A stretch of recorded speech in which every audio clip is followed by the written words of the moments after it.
Okay, with Molly Loftus, Darkness Upon My Fancy is a short film played at the Horror Underground Film Festival. A monster is born in the ashes of a witch's sisters, and I totally muggled your synopsis. Do you want to say it for me? What the synopsis of it of your film is? Do you remember it? Sure, yes.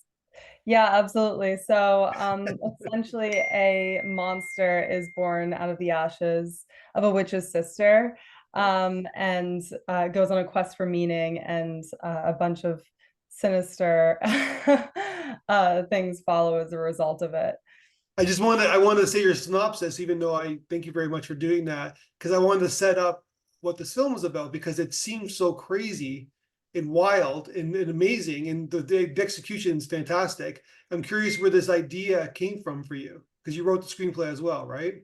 Yeah, yeah, exactly. I wrote it, I produced it, and I directed it. And the idea actually came from rereading Frankenstein, which I absolutely love, and I was just really inspired by Mary Shelley's um, prose and her ability to write something so profound at such a young age. That upon learning more about her, was actually pretty loosely based on a lot of her own life events. And so I was really playing around with this idea of like resurrecting somebody that you love.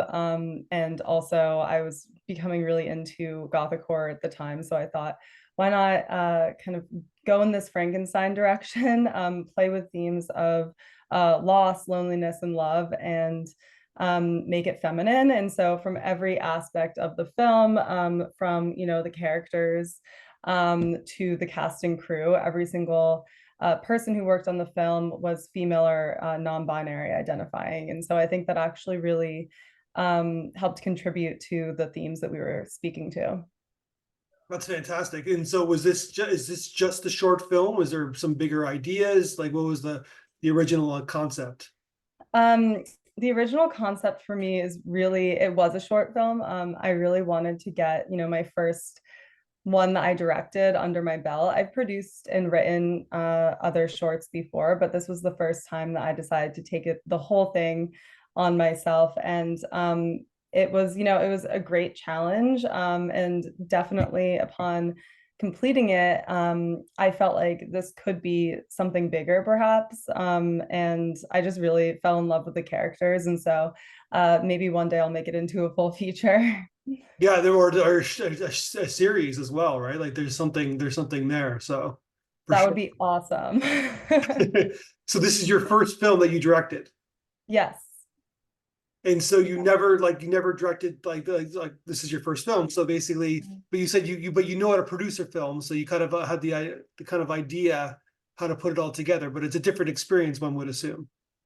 100%. I mean, it was also very difficult for me to kind of take off my producing hat and direct. I think that like my favorite part of directing was actually everything leading up to the days on set. I think that being on set as a director was a completely new experience for me, especially as I was watching actors act out what I had written. And I think I would be remiss to say that like certain elements of the film were not, I guess, like some deep parts of my unconscious coming through. So it was very harrowing to see the actors act it out and to direct them through that process. But yeah, in my work, my day job, and then also in the past, I'm very adept at producing things, and so this was a completely new challenge, but I loved it.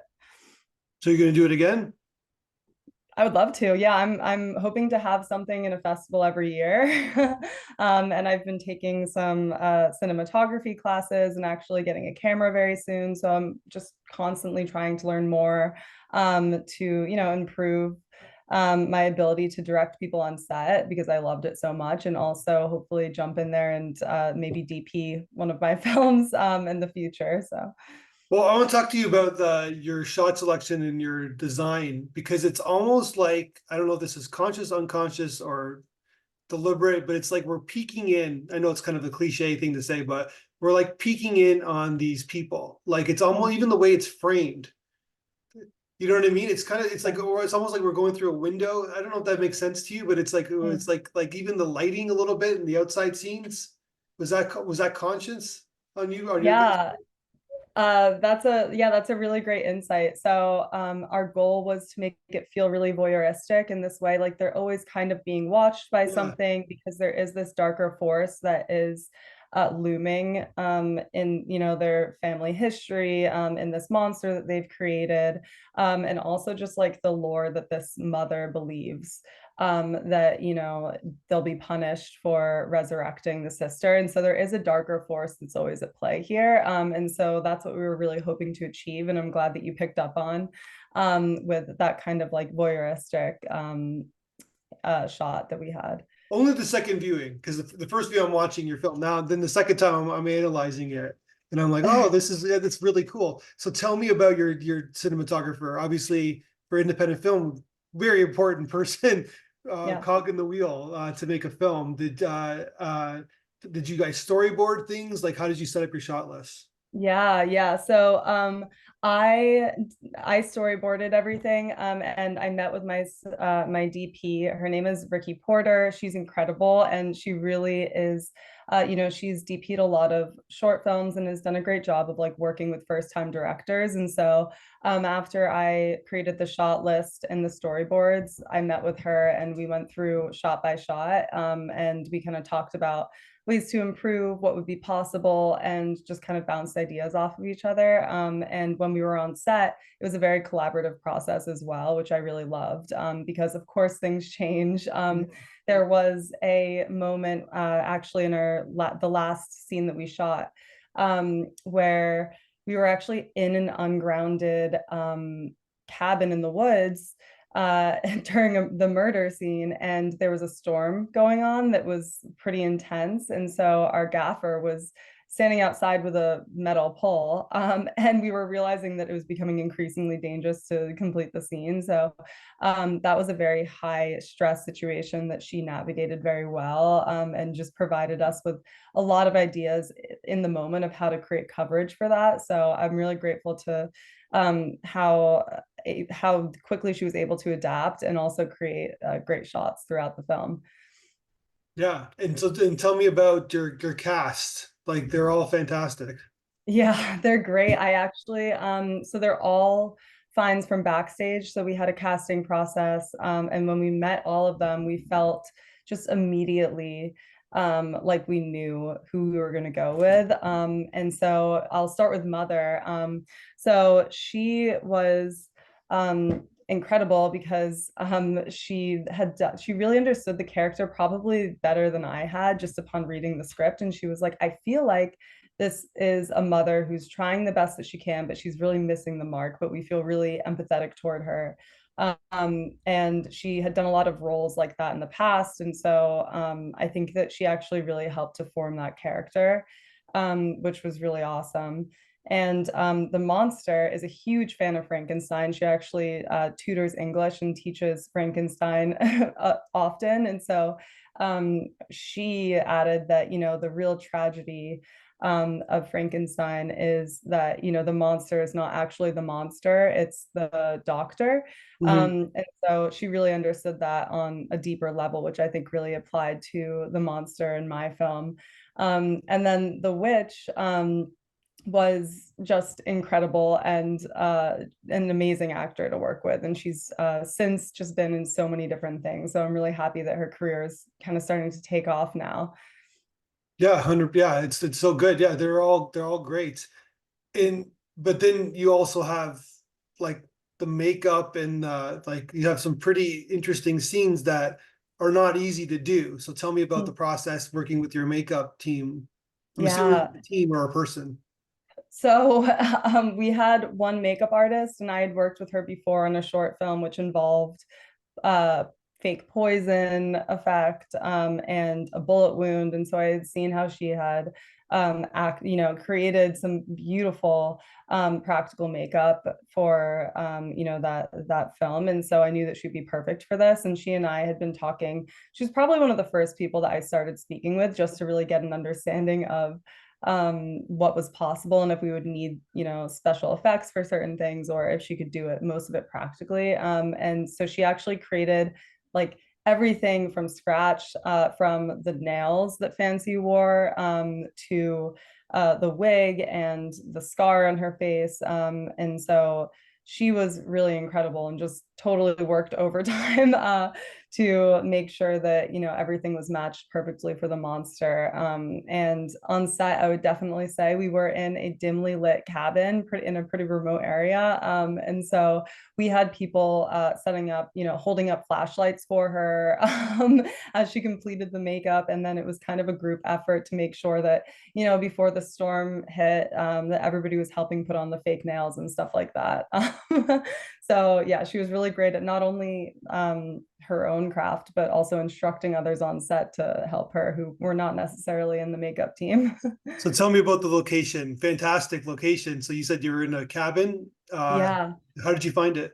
I love this location. My co-producer and I actually were looking on Hip Camp because we really wanted to find like the perfect witches cabin. And so this is it's, I think, an Airbnb. It's on Hip Camp. And since we've actually become very close with the location host, we've gone back to that location in upstate New York, for, she holds like maple tapping events every year, and is actually an experimental filmmaker herself. So she had a full career of creating, of doing set design, and so she had all this stuff laying around, and nothing in her cabin is actually new. It's all like antiques that she's sourced herself. So yeah, it was a really great find. And I think it's just kind of like this gift that keeps on giving with that location. Actually, they hold like several different types of events, like writing retreats. And so there was a moment when our generator blew out, and our location host just happened to have one laying around because she had, filmed stuff herself and just ran it down to us, and that That's totally saved the miraculous. day. I've never heard anything like that. Yeah. Who has a generator laying around? This person, she is incredible. And yeah, she's had some of her experimental films, which I believe were like back in the 80s. She was like really part of the queer filmmaking movement. And like one of her films was in MoMA, and she showed us some of her stuff. So we were very lucky. Did you change anything in the cabin, like art Oh direction yeah, wise? we definitely moved some things around, just to make sure that it kind of fit with the period, which became a little bit ambiguous, but we figured, this is pretty surreal, so it doesn't necessarily matter exactly when this, took place, but we definitely moved some stuff around and made sure that we moved it all back. And at the end, she was like, you guys did a fantastic job of like cleaning this place up, which I think is really important. I think that in my search for locations, there were a lot of hosts that were a little bit reticent to Yeah. have us film there just because, stuff happens, stuff breaks. We were working with fake blood, but we made sure before going into it that the blood would be able to wash off the wood that she had and stuff like that. So So you have the interior and the exterior of the location, and it's 11 minutes long, but it's still a very ambitious film in terms of like the performances have to be ring true because of one little false moment and these kind of like fantastical kind of elements in your film, it's just the audience runs away, right? And but also the makeup is everything's got to be realistic. Everything's got to be grounded in the reality that you're giving us. And so it's a fantastic job that you did, especially from a first time director. Well, how are thank you you. feeling after the last shot of when you wrap? You're going to go into post production. Are you feeling good about what the coverage that you got? Like, what's your emotion level at?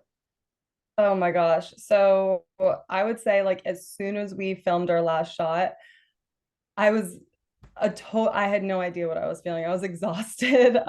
We were quite literally in a cabin in the woods. Like it felt like we were almost living the film. Felt very real to me in that moment. And I actually immediately told everybody to go to dinner, because I wanted to make sure that we were keeping to our schedule.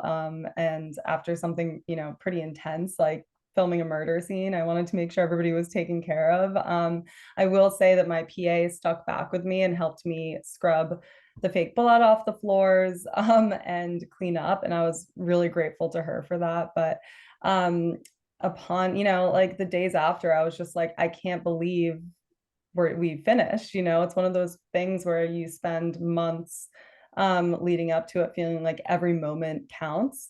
And like you're kind of pouring your whole like heart and soul into it, and then it wraps and you're like, what just happened in those Mhm. 2 days? But as time has gone on, I felt very, it's been a mix of emotions. Like I'm very excited to show it to people. I'm also very nervous, and also just really proud of the team for pulling it off and for being so incredible every step of the way. And then, so let's talk about post-production. So you had an editor and a sound designer. Did you do any touch-ups like in like visual effects? We actually did not do any visual effects. So yeah, we had our editor, colorist, we had a sound designer, and we actually had somebody create a completely new score. And that was actually her first time scoring. She's a great musician, and really wanted to try film scoring. And so we worked together on that pretty closely, and I'm really proud of the end result and hope that it leads to more film scoring for her.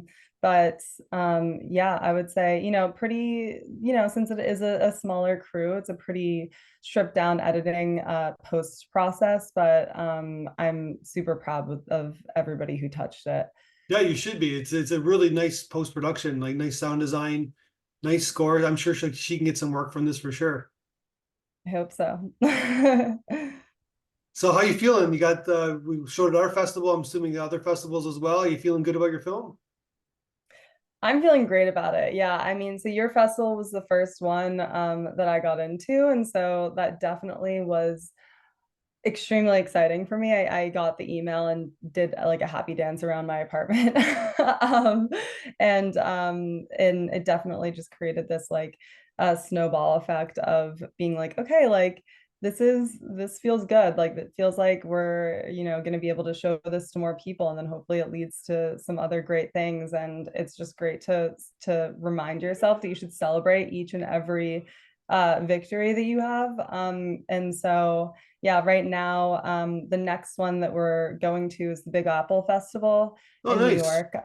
So that's really exciting because, yeah, I'm excited to have something in my hometown that my friends and family can come to, and just waiting to hear back from other festivals. But at this point, first time directing, and I'm super proud of the film. I'm really happy with where we are right now. And if we don't get into any more festivals, I'm still feeling like it's a huge success. So yeah. That's amazing. And so then, like I asked you if you're going to do this again, do you have any like projects coming up? Like what are you up to now? Yeah, so I'm helping some friends with their short films, and so hopefully we'll get those rolling this summer. And I'm also in the process of writing a short right now, that I'm really excited about. I'm calling it Shadow People for the time being, but I'm continuing in this like horror direction, but it's a little bit more, I would say, geared toward a younger audience, and it's all about like integrating your shadow, and facing your demons, and hopefully it has a bit more of an uplifting ending. Yeah, well, no, I like this ending in this film a lot. It's fantastic. So, but yeah, you want to change up the tone, you want to change up the genre maybe a little bit and kind of show people what you got, I guess, right? Exactly. Yeah. I mean, I do love this genre. I think there is a cult following for the horror genre, and I think that it's really fun too. It's just I have a proclivity toward watching those types of films because I think that there's always so much more beneath the surface. And but it's also just like so fun to be stylized, and especially going in this gothic direction. So I'm excited to continue with it, but then also switch it up a bit. Well, I wish you the ultimate best of success. Hopefully we can talk again when you make your next film. And I love this one. Not an easy film to make. And you pulled it off. And it's not. It's Thank like you. I can see the artistry in all the levels, from the cinematographer to the makeup person. like all the way down. Like it's, you can see that you produced a great film, but you also directed one too. Thank you. I really appreciate it. Let's talk again soon. All right, sounds good. Have a